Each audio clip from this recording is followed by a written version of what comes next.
انتي مش هتكملي لي قصة سيدنا يوسف بعد ما راح مصر ولا ايه؟ احنا صلينا اهو، يلا بقى كملي. هقولك يا ستي، هو أنا هروح منك فين بس؟ بصي يا ستي، بعد ما القافلة وقفت وعرضت سيدنا يوسف للبيع للناس، أول لما نزلت مصر أول ما أي حد يشوف سيدنا يوسف يبقى عايز يشتريه. لكن مين اللي أعجب بسيدنا يوسف جدا؟ عزيز مصر، يعني كده زي رئيس الوزراء دلوقتي في الوقت ده. أخده وراح لزوجته واللي كانت اسمها زليخة، وكانت فرحانة جدا.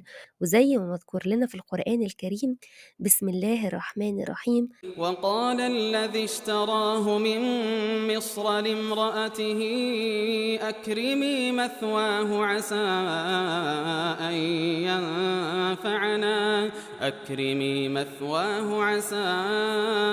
أن ينفعنا أو نتخذه ولدا وكذلك مكنا ليوسف في الأرض ولنعلمه من تأويل الأحاديث والله غالب على أمره ولكن أكثر الناس لا يعلمون.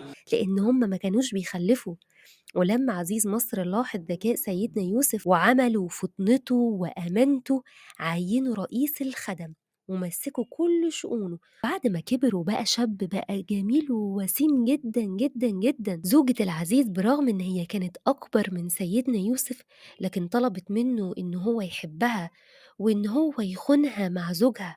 ولكن سيدنا يوسف عليه السلام رفض رفض شديد جدا. ولما سيدنا يوسف رفض، اتعرض سيدنا يوسف لموقف تاني يشبه الموقف اللي تعرض له مع اخواته. السيدة زليخة كانت عايزة تموت سيدنا يوسف كمان. لا يا مس، زوجة العزيز اللي هي الزليخة دي راحت لجوزها وكذبت وفضلت تعيط وتقول له إن سيدنا يوسف كان عايز يعتدي عليها. أنا هقولك القصة من البداية. في مرة من المرات طلبت السيدة زليخة من سيدنا يوسف إن هو يدخل غرفتها، وطبعا إن هي كانت مربياه في مقام أمه، فما كانش سيدنا يوسف خايف خالص. ولما دخل سيدنا يوسف الأوضة، قفلت كل الأبواب وقالت له: أنا وإنت والشيطان تالتنا، وخلاص بقى نخون العزيز. ساعتها سيدنا يوسف كان عايز ان هو يضربها ويقول لها: ازاي بتقولي حاجة زي كده؟ لكن ربنا سبحانه وتعالى بعت له سيدنا جبريل ان هو بلاش يعمل كده، وان هو يجري على السبعة ابواب اللي هي قفلتهم، وقفلتهم بترباس شديد وبحديد كبير قوي.